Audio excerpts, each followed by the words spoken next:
Radial basis function neural network. First क्या होता है कि आरबीएफ जो होता है वो हमारा फीड फॉरवर्ड नेटवर्क होता है, जो कि ट्रेन किया जाता है सुपरवाइज ट्रेनिंग एल्गोरिथम के लिए।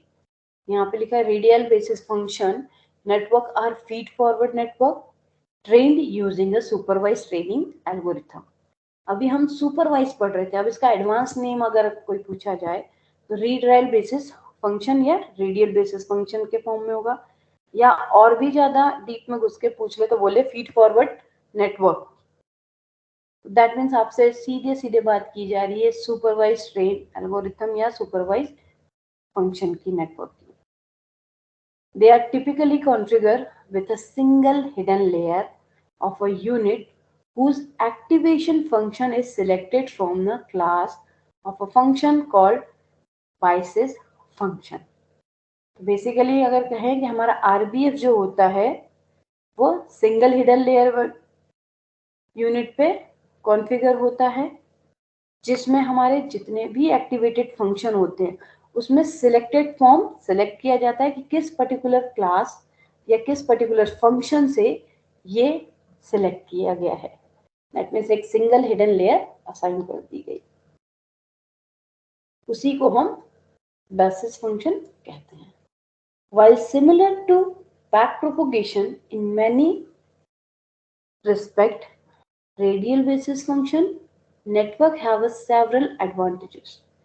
अगर सिमिलरली देखें तो जो हमारा बैक प्रोपोगेशन होता है उसी फंक्शन को हम रेडियल बेसिस फंक्शन भी कहते हैं, वो उसी के रिस्पेक्ट में वर्क करता है।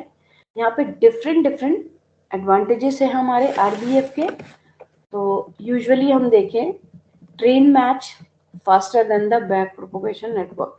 एक एडवांटेजेस है कि जहां हमारा आरबीएफ बैक प्रोपोगेशन नेटवर्क से फास्टर होता है, क्योंकि वहां पे हमारा ट्रेन मैच यूज होता है। They are less susceptible to problem with non stationary input. यहाँ पे अगर हम देखें तो हमारा सब्सक्रिप्टेबल प्रॉब्लम जो होती है वो काफी लेस होती है, जहाँ नॉन स्टेशनरी इनपुट हम ट्रांसमिट करा सकते हैं because of the behaviour of radial basis function hidden unit. क्योंकि जो हमारा आरबीएफ फंक्शन का बिहेवियर होता है वो एज अ हिडन यूनिट या हिडन फंक्शन के फॉर्म में वर्क करता है। यानी आपके सिंगल लेयर फंक्शन में हिडन लेयर जिसे हम मल्टीपाथ फंक्शन ट्रांसमिशन के लिए यूज करते हैं, तो इसी बिहेवियर फंक्शंस पे हमारा आरबीएफ वर्क करता है। Popularised by Moody and Darken 1989। 1989 में मोडे और डैर्किन ने इसे पॉपुलराइज किया था रेडियल बेसिस फंक्शन को। RBF network have proven to be useful network architecture। अब हमारा जो आरबीएफ नेटवर्क है वो बेसिकली काफी यूजफुल आर्किटेक्चर नेटवर्क है, जहाँ पे हमारा न्यूरॉन्स या न्यूरन नेटवर्क वर्क करते हैं। The major difference between RBF network and back propagation network, that is multi-layer plectron trained by the back propagation algorithm। Major difference अगर हम देखें हमारे आरबीएफ और बैक प्रोपोगेशन नेटवर्क में, तो यहाँ पे हमारे मल्टी लेयर प्लेक्ट्रॉन वर्क करते हैं जो कि प्रॉपरली ट्रेंड होते हैं बैक प्रोपोगेशन एल्गोरिथम से। Is the behaviour of the single hidden layer. इनका जो बिहेवियर होता है वो like a single hidden layer की तरह होता है। यहाँ पे आपके मल्टी लेयर प्लेक्ट्रॉन भी वर्क करते हैं जो कि ट्रेंड होंगे आपके बैक प्रोपोगेशन के, लेकिन इसका जो बिहेवियर होगा एक सिंगल हिडन लेयर की तरह बिहेव होगा। Next, rather than using the sign sigmoidal, ठीक है, sigmoidal that means S shape, यानी आपका सिग्मोडाइल फंक्शन के फॉर्म में कोई एक्टिवेटेड फंक्शन आप असाइन करें in terms of back propagation, तो वहां पे आपकी हिडन यूनिट जो होगी वो आरबीएफ नेटवर्क के फॉर्म में यूज की जाएगी। यानी आपकी एक शेपिंग दे दी गई है जिस शेप का आप यूज करें, जैसे डेंड्रॉइड्स, ठीक है, एक्सॉन, इनके एक शेप होते हैं, तो तो उस शेप पे ही फॉलो करते हैं। आपके डेंड्रॉइड्स के डिफरेंट डिफरेंट टाइप के शेप होते हैं, उससे आप इनपुट लेते हैं, देन एक्सॉन के थ्रू ट्रांसमिट कराते हैं और उस एक्टिवेटेड फंक्शन में जाके वो आउटपुट प्रोवाइड होता है। देन उसके अकॉर्डिंग ही हमारा कोई भी वर्क बॉडी का फंक्शन वर्क करेगा। चाहे कोई रोबो भी असाइन किए है तो वो एज अ इनपुट के फॉर्म पे इनपुट होगा, देन उसे वो रीड करके उसके बाद ही डेटा ट्रांसमिट कराएगा। तो जहां हमारा सिग्मोइडल या एस शेप एक्टिवेशन फंक्शन होगा वहां पे बैक प्रोपोगेशन भी वर्क करेगा, ठीक है। और क्योंकि आरबीएफ और बैक प्रोपोगेशन का मेजर डिफरेंस यही था कि यहाँ पे हमारे मल्टीलेयर पैक्ट्रॉन भी वर्क करते हैं।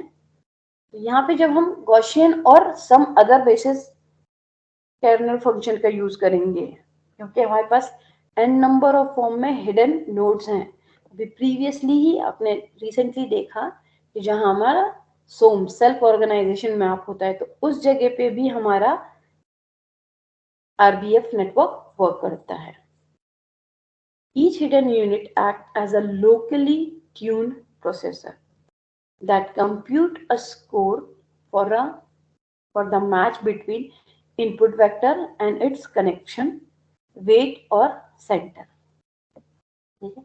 तो यहाँ पे जितनी भी हमारी हिडन यूनिट्स हैं वो लोकली ट्यून की जाती हैं एक प्रोसेसर फॉर्म में, जहाँ पे आपके इनपुट वेक्टर कनेक्ट किए जाते हैं वेटेज के साथ, ठीक है। अब वो वेटेज और सेंटर इन दोनों की कनेक्टिविटी इनपुट के फॉर्म में होती है, जहां पे आप इजीली कंप्यूट या स्कोरिंग मैच कर सकते हैं कि इनपुट वेक्टर या फिर कनेक्टिंग वेट या कनेक्टिंग सेंटर के बीच में कितनी बॉन्डिंग है, यानी कितना इमीडिएटली इफेक्ट आउटपुट प्रोवाइड करनी है। तो इसकी स्कोर बेसिस पे मैच करता है, देन उसके अकॉर्डिंग ही वो आपका इनपुट रिएक्ट करता है as a output. In effect, the basis unit are highly specialized pattern detector. तो जो हमारा RBF होता है वो बेसिकली पैटर्न डिटेक्टर के फॉर्म में स्पेशलाइज किया जाता है कि हर एक चीज का पैटर्न होगा, उस पैटर्न के बेसिस पे ही ये फंक्शन एक्टिवेटेड होगा। The weight connecting the basis unit of the output are used to take linear combination of the hidden unit to product the final classification of या फिर आउटपुट। यहाँ जो आपकी वेट की कनेक्टिविटी होगी वो बेसिस यूनिट के बेस पे डिपेंड करेगी, जिसके अकॉर्डिंग ही आउटपुट आपका डिलीवर किया जाएगा। अब इसमें क्या होता है कि लीनियर कॉम्बिनेशन बेसिस के फॉर्म में ये डिजाइन होगा कि हर एक का कॉम्बिनेशन फिक्स्ड होगा, उसी लीनियरिटी बेसिस फंक्शन पे ये वर्क करेगा, यानी sequence by sequence data deliver करते चलेंगे आप। देन आपके पास वो पर्टिकुलर हिडन यूनिट उस फाइनल क्लासिफिकेशन यानी फाइनल आउटपुट पे प्रोडक्ट करेगी कि क्या यूज करना है। जैसे कि यहाँ ये एग्जांपल देखिए, आरबीएफ न्यूरल का नेटवर्क है जहाँ XX और 00 अलग है, यानी हमारे पास कोई भी अनसुपरवाइज फॉर्म में डेटा था, देन हमने उसे सुपरवाइज करके डिफरेंट डिफरेंट कैटेगरीज में डिवाइड कर दिया।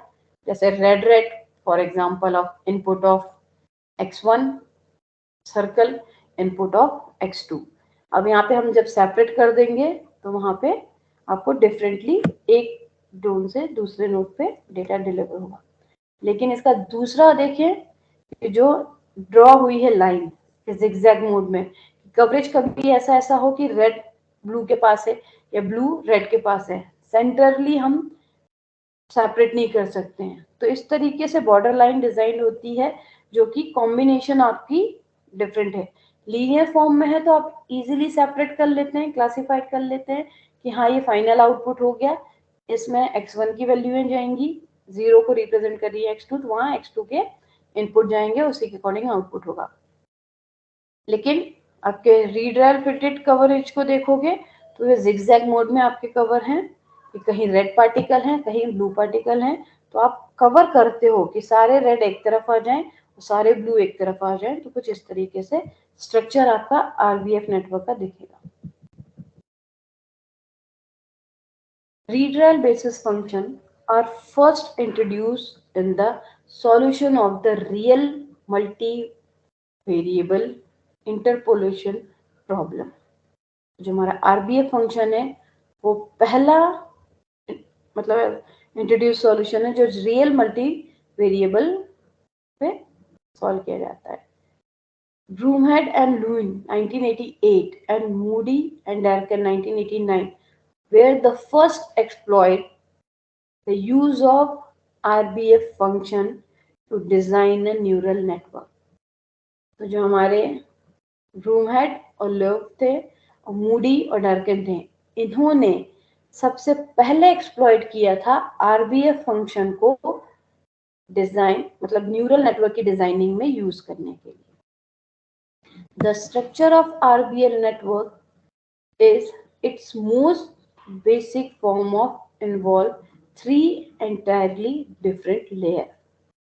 Basically जो structure देखे हम हमारे RBF network का वो mostly 3 layer पे basis होते हैं. वो हमारी layer होगी एक U1, एक U2 और एक U3. अब U1 connected by summation of ये जो बनाया स्लैश डिवाइडेड कि आपके पास n नंबर ऑफ इनपुट जा रहे हैं, n नंबर ऑफ आउटपुट जा रहे हैं. ये स्ट्रक्चर लेवल डिजाइन है जो U1 से कनेक्ट हो रही है X1 के फॉर्म में, U2 कनेक्ट हो रहा है X2 से, U3 कनेक्ट हो रहा है XJI से, यानी UI जो लिखा है वो वेटेज फॉर्म में है. तो आपके ये नोड हैं, कहीं डिविजिबल मोड में नोड है, कहीं मल्टीप्लिकेशन के फॉर्म में नोड है, तो कर्वेचर फॉर्म में. तो U1 से जो इंफॉर्मेशन जा रही है जो कि C1 कैरी कर रहा है उसका वेटेज W1 है. अब वो इंफॉर्मेशन चाहे X1 पे डिलीवर कराए चाहे X2 पे डिलीवर कराए. इसी तरीके से फंक्शन ऑफ U2 जो होगा ये भी कंबाइन होंगे. अब ये चारों नोड से कनेक्टेड हैं, नोड 1 2 3 4 ऐसे U1 है.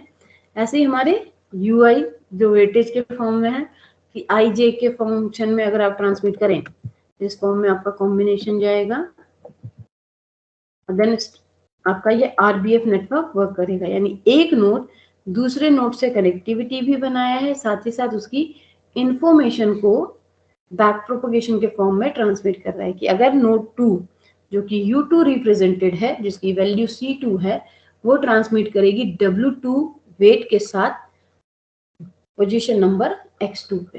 ये डायरेक्ट पाथ है.